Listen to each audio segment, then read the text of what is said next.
আল্লামা doctor কাজী ইব্রাহিম 37 দিনে কোরআন মুখস্থ করেছে। আর আস্তে কর, ওনার বাড়ি নোয়াখালী লক্ষ্মীপুরে। ওনার বাবা 27 দিনে কোরআন হেফজ করেছে। আলেম পরিবারের লোক, সব আলেম, ভাইয়েরা আলেম, বোনেরা আলেম, বাবা আলেম, চাচা আলেম, দাদা আলেম, নানা আলেম, সব আলেম। কি শার্প ব্রেন!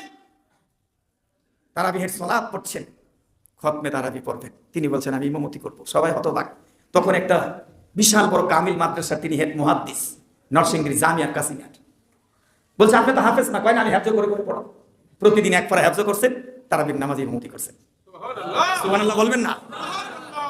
এত বড় আলেম, যেই ময়দানে আলেমদেরকে ইজ্জত করা হয় সেই ময়দানে আল্লাহর রহমত থাকে, আর যে ময়দানে আলেমদেরকে বেইজ্জত করা হয় সে ময়দানে গজব আসে।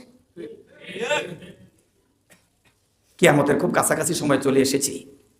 আলেমদেরকে ইজ্জত করার কথা, সম্মান করার কথা, তা না করে যদি আলেমদেরকে বেইজ্জতি করা হয়, একজন মালিক আছেন, তিনি কে? আল্লাহ।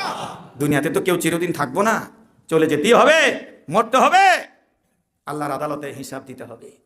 এই জন্য অনুরোধ, আলেমদের প্রতি ইহসান করেন, আলেমদের প্রতি রহম করেন, আলেমদের সাথে সদাচরণ করেন। ইন্নাল উলামা ওয়ারাসাতুল আম্বিয়া, রাসূলের ওয়ারিস হলো আলেমরা।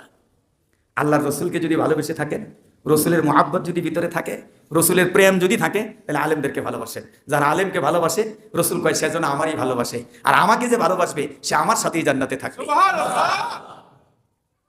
মানবিক হন, সম্প্রীতির বন্ধনে আবদ্ধ হন।